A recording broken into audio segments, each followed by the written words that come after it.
یہ وہ کنواں ہے جہاں حضرت عثمان بن عفان رضی اللہ تعالیٰ عنہ سے حضور پاک صلی اللہ علیہ وآلہ وسلم کی دی ہوئی انگوٹھی گر گئی تھی۔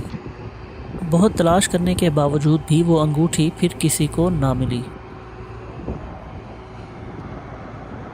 اور جس کے بعد ہی حضرت عثمان رضی اللہ تعالیٰ عنہ کی خلافت کا زوال شروع ہوا۔